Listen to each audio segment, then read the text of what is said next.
What's up, guys? It's Team Dark Arm Dealings here with Lewis. He just got top 4 at the A&H Games tournament we had here today in Ruston, Louisiana. What were you playing, man? I was playing Prank Kids. Prank Kids, yeah. They just won the YCS, actually. Yeah, but my deck, from what I've heard, is a lot different. Okay, let's see what you got going on. All right. So I'm playing 3 Dropsies, 3 Lampsies, 3 Fancies, and 2 Roxies. The 2 Roxies is just because I don't want to see that many Prank Kids monsters. I'm not playing the polymerization package, so I don't need to see that many. Yeah, okay. And then I'm playing 14 Hand Traps, 3 Ash, 3 Baylor. In my opinion, Baylor and Imperm are the best hand traps. If you know where to place them, you basically stop a turn, and well, you can use multiples of them. So that's in my opinion what makes it better. 3 Lancea. Well, it just stops turns. Yeah. So it's very good. Plus, today I used it against evenly matched, which is something that hadn't come up, but you know it works. Right. And 2 Bell. Bell did not work for me. Really? Bell was a card that I put in because of meta call, but it did not work for me. I would have played DD Crow. It's the only card in main that I would have changed. Yeah. 3 Infinite Impermanence, and my 15th pseudo hand trap is Pankratops. Pankratops is a card that it just baits out what your opponent has on board, and plus it's a 2600 beater. Yeah. It gets rid of Mystic Mine, and it just gets rid of a lot of things. That one for a reason. Actually, I want to ask you about the Ashes, though. I know you kind of went far past them. What was your reasoning for playing Ashes format? Because I know it's kind of dropped off a little bit with interactions right now, like not doing too much. Well, I have honestly, I have space for 18 hand traps in the way I built it. And what else was I gonna play? I don't like I don't like anything else beside it, and it's kind of good against everything. Basically, it doesn't stop a turn, but it's kind of good against everything. It's almost never a dead card in hand. You always have something for it. Yeah. That's definitely true. Yeah. And in this deck, really, you only need 1 or 2 cards to go off, and if they stop you, you're gonna usually have enough cards in hand to where on your opponent's turn you're gonna stop him, and then on your turn you're gonna try to go off again. Right. So then you play 4 Prank Kids Place. Yeah. Well, 3 and the 1. 4 keys. Yeah. I didn't see it play a lot today, and whenever I saw it, for me it was more of a bait. I guess it was just I was drawing good, but usually when I activate it, I just want my opponent to ash it and to bait them out, because you're playing so many Prank Kids cards where you're going to at least draw 1, and then on top of that you're going to draw the field. You don't really need to add anything. And the boost on monsters when you summon a Link or a Fusion, it's okay, but even more than that, what it does, it just chain blocks for you. So that's why you have to play it honestly. And yeah, occasionally it's gonna fix a hand for you if it goes through, but not usually. Yeah.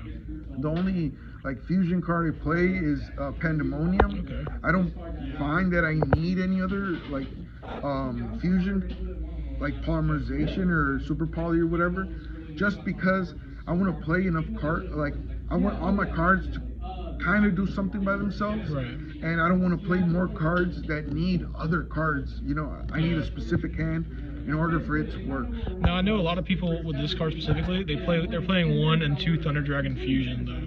Yeah, I get that, just because like you get to use your graveyard and recycle your graveyard. Right. But to be honest, Yu-Gi-Oh is at a point where you rarely go into like game 4, 5, 6, especially not game 7, 8, right? And I feel like I just don't need that, you know? Yeah. And then this helps a lot, because with Doodle Doo, I can just bring it back. I can just, recycle it.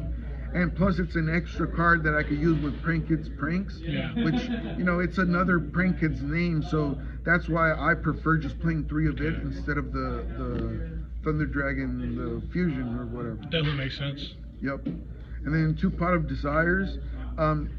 Statistically, you're almost never gonna remove 3 of one name, Right. and this deck does so well in the grind game, to where if you only have one, like let's say one Pansies, you can just recycle it and just keep recycling it, to where like even if you banish 2 of them, well, nothing's gonna happen. I mean, you can just play it, and it's just a draw 2 card. Yeah, that card's oh my bad. That card is like the god card of this format. The deck that can play that plays that card. Yeah. And then Instant Fusion. In this tournament specifically, I didn't see it much, but in other tournaments or in testing, I've never lost a game where I've drawn this card and actually resolved this card. It's just so good. It just gets you so far. Even if your opponent stops your play, you just use Instant Fusion and it just gets you further in the game. Called by the Grave, it just lets you play. We're in a format where game 2 and 3, your opponent's gonna have from like 6 to maybe 12 hand traps in deck, especially if they're going against Prank Kids. So this just helps to where if you drew 2, well, one of them is going to be dead if you draw the card. And if you go first on your first turn, you can just set it, and it gets you places. Yeah. And then my last 3 cards in main deck are 3 Solemn Strikes. I like this a lot. So my thought process was I could put an extra 3 extenders like Monster Reborn, cards of that type, or I could put an extra 3 hand traps. But then this card gets you places when you go first, and also it stops turns. Like if you go second and your opponent has 1 Appaloosa, you can set this and try to go off, and then on their turn you're just gonna like stop them, because if you know where to use it, you're gonna stop a turn. Right. And since it's a counter trap, there's not much your opponent's gonna be able to do against it. Against hand traps, well, they can like kind of defend themselves, but against a counter trap, it's harder. Kind of ends a chain. Yep. So what do you want to do? The extra? Whatever you want to do next. I think extra's probably the. So 3 Meow Meow. It's the card that made the deck like playable to the extent it is. Should have came out originally with it, to be honest with you. It should have. But then I think the whole process of the deck of being like a road deck to kind of being meta to, it's been fun for a lot of people. That's true. And then 2 Bow Wow Bark. This card, I was playing it at 1, but I did find myself in some matches needing it turn 1 to just keep going. And then I'm playing 2 Doodle Doo. It's honestly the second best card of the extra deck. It's an essential part of the combo. Yeah. And it's what gets you to the play that you want to do. So, and you need to, in case one of them gets Bathered or whatever, you can make the second one and not add, but just use the effect to tribute itself to add things. Right. And then I played one of this guy. Never came up today, but you have to play him in case you play against road decks. He's very good. He's even better than Battle Butler in some matches. It didn't come up today. And then the best card in the extra deck, Battle Butler. It's the card you want to see the most. It's your end board is Battle Butler. The thing that's crazy about him, or that's so good about him, is that you go into him on your opponent's turn. So in doing that, cards like I'm sorry. Okay, some cards are not so effective, because you go into him on your opponent's turn. Right, you can kind of play around their stuff, and like you have to kind of make them force you to play around it, because they can't interact with it immediately, and just that Raigeki effect is very powerful. Yeah, and plus it's not one Raigeki, it's 2 Raigekis in one card, and plus he's a 3000 beater. Like, he's the best card in the deck, to be honest. And then we play one of each of the other fusions. You don't really need more than one, just because if he goes off, if Rocket goes off, then your turn is done. You're gonna end on a Battle Butler. Yeah. And if he doesn't go off, you're gonna at least be able to during your end phase, recycle him, so you don't really need to. And he only came up in like certain matches where you needed to grind more, but he's not all like he's not all that necessary. I mean, you do have to have him, but he's not an essential part of the combo or anything. And then the two nightmares, I mean, they're self-explanatory. They get you places. They get rid of like back row. They get rid of monsters that like are just bothering you. You have to play him. And then one totally awesome. He comes up. He's a win more card. You usually make him when you're already winning the game, but it just makes it so you secure the victory even more. Yeah. The only other card that I would have played was Access Code Talker, and I probably would have took out one of the Battle Butlers, because I've never, in testing in like dozens and dozens of games, I've never needed to. And if I've ever needed to, well, I'll just recycle him with Trinkets Pranks. But I don't have access to him just because he's expensive. Definitely one of the cards in Prank Kids that would be. Yeah. All the different attributes are insane. And then for my side deck, I'm playing 2 Alpha. Okay. He put in a lot of work today just because you special summon him and your opponent either forgets about his board. Most boards nowadays end with 1 or 2 monsters that are going to do everything for them, and then a couple of back row. If not back row, then hand traps. And this card just makes it so if he has 2 monsters on board, he has to respond to it. And so he's going to get rid of one or the other no matter what. And also he's going to, if they don't get rid of him, he's going to bait out something, and then he's going to like destroy something attacking it. And most things nowadays don't, like, once you're in battle phase and you're attacking them, they don't have much to do. So he's a very good card. Yeah. I only play 2 just because my 3rd card is Pankratops, and I wouldn't play the 3rd one unless Pankratops was banned, which is never going to happen. But yeah. I think Pankratops is a more versatile version of him, but he's also in going second, a better version than Pankratops. And then my 3rd, I played 3 Nibiru. This card is not so good in this meta, like right now. I never felt like I needed to put it in over other cards. I don't know. I'd probably play something else. Maybe 3 DD Crow, or just something else. If I had droplets, I'd probably play droplets. But again, like, they're expensive. And then I played 1 red reboot for this card.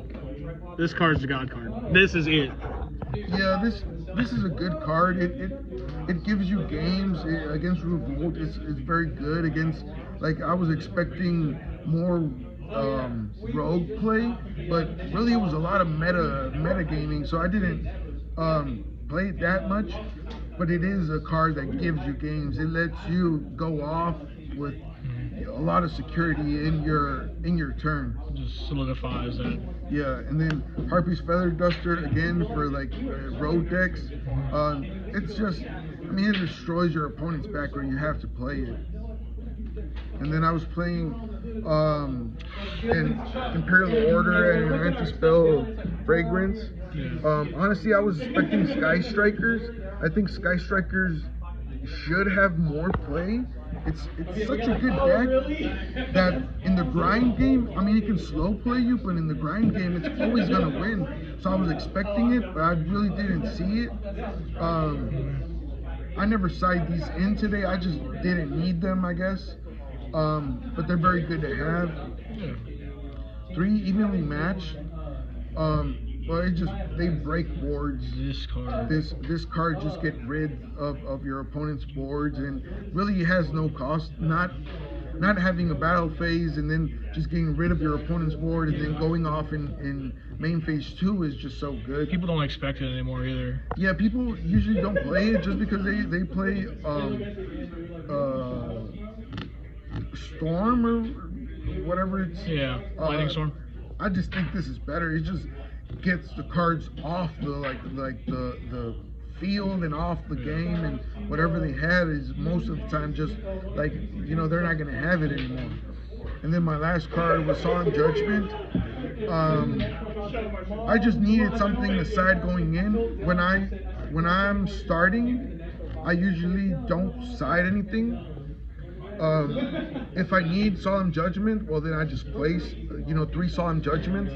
But my deck, I find, is so consistent, or has the consistency that I want, to where game 1 with what I have, I'm comfortable going against anything. The only thing I usually side is against back row decks, or against like decks that Solemn Judgment would actually do something other than like just negate a normal or whatever. So that's the only card I ever side in going first, and going second, well, everything else is just like a wider span of cards I can use for going second. That card's definitely really good this format. Definitely helps you out with cards that hurt your deck. I like that a lot. Yep. But is there anything else you'd like to say? Well, I'd just like to say hi to my people in Mexico, in Ciudad Mante. That's where I usually play test. We don't always have access to like the best cards, but that makes it so we have to like improvise and make your deck statistically better than any other deck. Right. So that kind of levels everything up. So yeah, I think that's what gave me the edge today. That in my mindset, I was playing not as an underdog player, but as an underdog deck against a deck that had everything, like every meta card in the game, they had it. Yeah. And I just had to play to where every play I made had to give me some sort of advantage, either immediately or in the long run. So I think that's what made the deck work, and I think that's the mindset like all players should play. Honestly, like I don't know where he's at right now, but as y'all know on the channel, Trevor does that kind of thing. He plays what he's got, and he does well with it. And you don't really need all that if you know what you're doing. Yeah, if you put like your brain into building a deck, it's usually going to do what you want it to do. Exactly. Maybe 1 or 2 games it's not, but statistically it's going to do what you want it to do. So if what you want it to do is a good meta call, then you're going to be good. You're going to at least top. Yeah. Sometimes I lost every dice roll today. Like that's not an excuse. Sometimes you're just going to like draw bad hands. That happens, but statistically it's not supposed to happen. If it's happening to you every single turn, then something's wrong with your deck. Well, Lewis, that was a great deck profile. This is Team Dark Arm Dealing signing out. You got anything to say? Peace. That's what's up.